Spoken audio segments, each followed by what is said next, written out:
Welcome to lecture of computer communication and networks. आज के lecture में हम टाइम डिवीजन मल्टीप्लेक्सिंग को डिस्कस करेंगे। इससे पहले वाले लेक्चर में हम देख चुके हैं कि मल्टीप्लेक्सिंग है क्या, हमें इसकी जरूरत क्यों पड़ती है, और हम फ्रीक्वेंसी डिवीजन मल्टीप्लेक्सिंग को डिफाइन कर चुके हैं, विद एग्जांपल देख चुके हैं कि उसमें क्या होता है। तो अब आज हम टाइम डिवीजन मल्टीप्लेक्सिंग को डिस्कस करेंगे। Time division multiplexing is digital process. Digital process से क्या मुराद कि usually time division multiplexing digital signal के लिए यूज होती है that allow several connection to share a high bandwidth of a line। अब जिस तरह आपने देखा कि high bandwidth of a line से क्या मुराद कि इसमें भी शेयरिंग तो होनी है, लेकिन इसमें शेयरिंग टाइम स्लॉट की बेसिस के ऊपर होगी। इससे पहले जो आपने देखा था, जिस तरह यहां पे लिखा है instead of sharing a portion of bandwidth as in FDM, कि एफडीएम जो हम पढ़ चुके हैं, हम उसमें बैंडविड्थ की बेस के ऊपर पोर्शन शेयर करते थे चैनल्स के लिए, लेकिन यहां पे टाइम इज शेयर्ड। हम टाइम को शेयर करेंगे। Each connection occupies portion of time in the link. Her connection को एक इक्वल पोर्शन, यानी हर चैनल को अपनी कम्युनिकेशन के लिए एक टाइम का इक्वल पोर्शन दिया जाएगा कि वो उस टाइम स्लॉट के अंदर कम्युनिकेट करेगा। इसको आप एक डायग्राम से देख सकते हैं। यहां पे ये हमारे पास चैनल हैं 1, 2, 3 और 4 हमारे पास चैनल जो पीसी नजर आ रहे हैं, और ये रिसीविंग साइड है। ये तो कॉन्सेप्ट हमारा क्लियर है कि सेंडिंग साइड पे जब डाटा जाता है तो वो मल्टीप्लेक्सर में जाता है, मल्टीप्लेक्स डाटा ट्रेवल करता है हमारे लिंक के क्रॉस, और रिसीवर साइड पे जाके वो डीमल्टीप्लेक्स होता है, और फिर रिसीवर को वो डीमल्टीप्लेक्स डाटा मिल जाता है, यानी जिस तरह ओरिजिनल फॉर्म में सेंडर ने भेजा था वैसे ही मिल जाता है। अब टाइम डिवीजन में क्या होगा, यहां पे आप देख सकते हैं जो 1, 2, 3, 4 स्टेशन हैं। आपको जो व्हाइट कलर में नंबर लिखे नजर आ रहे हैं 1, 2, 3 और 4, इसका मतलब है ये एक लिंक है। इस लिंक को टाइम के अंदर डिवाइड कर दिया गया। ये जो 1 है ये टाइम स्लॉट है। मैं यहां पे ऊपर टी लिख देता हूं, T1, यहां पे इसको मैंने कर दिया T2 और T3। इस तरह से अगर आप इसको अपनी आसानी के लिए कर लें, और ये वाली T4, ठीक है। फिर इसी तरह दोबारा T1, 2, 3, 4। अब T1 का क्या मतलब कि T1 टाइम स्लॉट के अंदर 1 स्टेशन, ये जो स्टेशन नंबर 1 है, इस टाइम के अंदर ये कम्युनिकेट करेगा। उसके बाद स्टेशन नंबर 2 की बारी आएगी। स्टेशन नंबर 2 इस टाइम स्लॉट में कम्युनिकेट करेगा। इसी तरह स्टेशन नंबर 3 इस टाइम स्लॉट में, और स्टेशन नंबर 4 सबकी बारी आई। ये एक पूरा एक टाइम फ्रेम था। उसके बाद सेकंड टाइम फ्रेम जब आएगा, ये जो पिंक कलर का है, इसमें फिर इसी तरह इन सब स्टेशन को बारी बारी टाइम वाइज चांस मिलेगा कम्युनिकेशन का।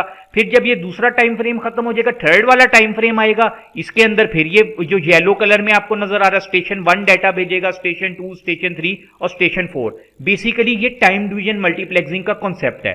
अब टाइम डिवीजन मल्टीप्लेक्सिंग की 2 वेरिएशंस हैं, यानी इसकी 2 टाइप्स हैं। एक को हम बोलते हैं सिंक्रोनस टाइम डिवीजन मल्टीप्लेक्सिंग, और एक को बोलते हैं स्टैटिस्टिकल टाइम डिवीजन मल्टीप्लेक्सिंग। तो अब हम पहले देख लेते हैं कि सिंक्रोनस टाइम डिवीजन मल्टीप्लेक्सिंग में क्या होता है। टाइम डिवीजन वाला कॉन्सेप्ट तो सेम रहेगा, यानी टाइम स्लॉट्स बनेंगी। सिंक्रोनस से क्या मुराद है, इसके अंदर ये जो स्लॉट्स हैं डेडिकेटेड होती हैं। डेडिकेटेड से मुराद देखें, ये ABC स्टेशन है, इसका मतलब है ये अपना डाटा नंबर 1 भेज रहा है। ए का पहला पार्ट कह लेंगे फर्स्ट सेगमेंट A1, फिर A2, फिर A3। इसी तरह ये B अपना फर्स्ट सेगमेंट भेजेगा, B1, B2, B3, और फिर C1, C2 और C3 भेजेगा।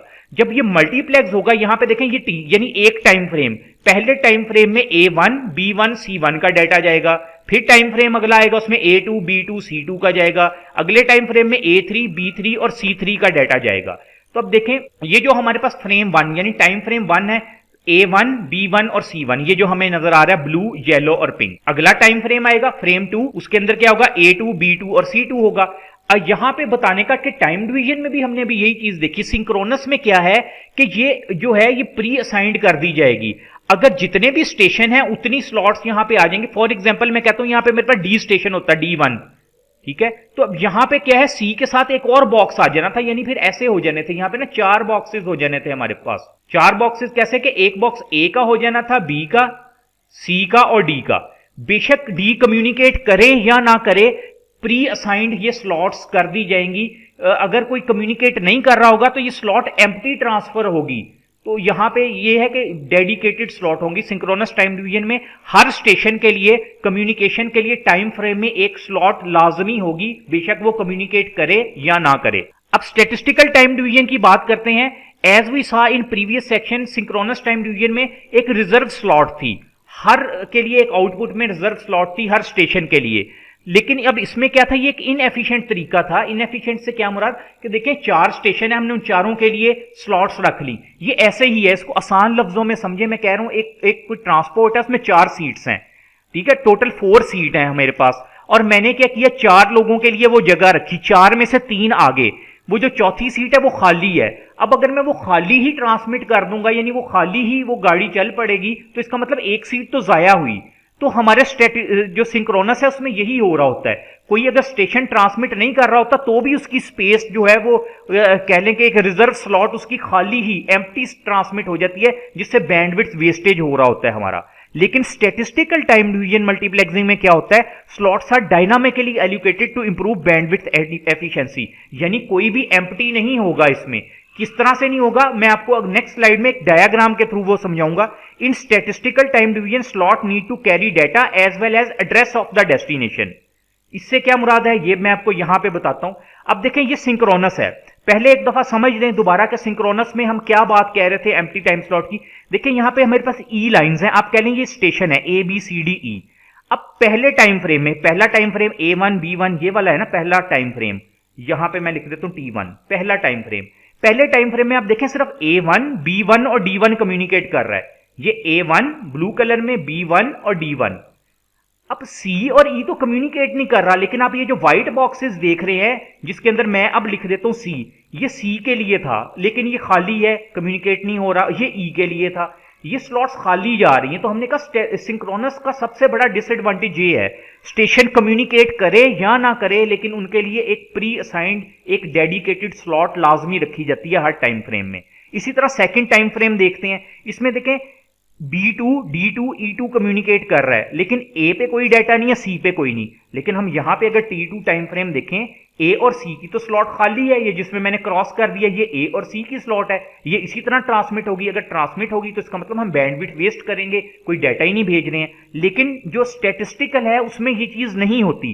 किस तरह से नहीं है, अब देखें वही वाली डायग्राम ये जो नीचे बनी हुई है, A1 B1 और D1 ट्रांसमिट कर रहा है। देखें A1 ब्लू कलर में, B1 येलो और D1 पिंक कलर में। यहां पे ये जो है तीनों है, कोई एम्प्टी स्लॉट नहीं, C और E की कोई एम्प्टी स्लॉट नहीं रखी। जिस तरह यहां पे हम देख सकते हैं ऊपर जहां पे मेरा कर्सर है, C और E के लिए भी हमने एक टाइम स्लॉट रखी हुई थी, लेकिन यहां पे तो कोई टाइम स्लॉट नहीं है। यहां पे अब क्या होगा, हमें हेडर अटैच करना पड़ेगा। हेडर से क्या मतलब, A1 के साथ आप देख सकते हैं स्मॉल a लिखा है ब्लैक बॉक्स में, B1 के साथ स्मॉल b, D1 के साथ D। इसका मतलब है ये एड्रेस है, क्योंकि देखें सिंक्रोनस में तो हमें पता है कि 4 स्टेशन है, जो पहले वाला ब्लॉक है वो A का है, दूसरे वाला B का, तीसरे वाला C का, चौथे वाला D का। लेकिन यहां पे तो इस तरह नहीं है, पहले वाला A का, दूसरे वाला B का और तीसरे वाला D का है, C तो है ही नहीं। तो इसलिए फिर हमें बताना पड़ेगा, साथ हेडर लगाना पड़ेगा कि हमें पता लगता रहे कि ये कौन से वाला डाटा है, इसलिए इसमें उसका एड्रेस होगा, यानी एड्रेस हेडर होगा ये। इसी तरह अगर हम टाइम फ्रेम 2 की बात करें, ये T1 था, हम टाइम फ्रेम 2 की अगर बात करें तो अब देखें टाइम फ्रेम 2 में B2 D2 और E2 जा रहा है। पहले भी यही था सिंक्रोनस में, उसमें B2 D2 E2 था जब, तो यहां पे A और C की जगह खाली थी। यहां पे देखें A और C नहीं है, तो A की जगह भी खाली नहीं है, C की भी नहीं, B D और E है, वहां पे वैसे ही B D और E आ गया, कोई एम्प्टी स्लॉट नहीं है स्टैटिस्टिकल में। और साथ ये वही जो आपको ब्लैक कलर में नजर आ रहा है B D और E लिखा, ये एड्रेस है, B2 का एड्रेस D2 और E2 का एड्रेस उसके साथ ऐड कर दिया गया, एड्रेस हेडर ऐड कर दिया गया। तो बेसिकली ये टाइम डिवीजन मल्टीप्लेक्सिंग होती है, और इसकी जो 2 टाइप्स होती हैं, सिंक्रोनस टीडीएम और स्टैटिस्टिकल टीडीएम, हमने विद डायग्राम इनको एक्सप्लेन किया और समझने की कोशिश की कि इनमें मेजर डिफरेंस क्या है। उम्मीद है आपका ये कॉन्सेप्ट क्लियर हो गया होगा। अगर अभी भी आपकी कोई क्यूरी, कोई कंफ्यूजन हो तो आप मेरे से कमेंट सेक्शन में पूछ सकते हैं। और अगर आपने इस चैनल को सब्सक्राइब नहीं किया तो इसको जरूर सब्सक्राइब करें, ताकि जब कोई नई वीडियो अपलोड हो तो आपको उसका नोटिफिकेशन मिल जाए। Thank you.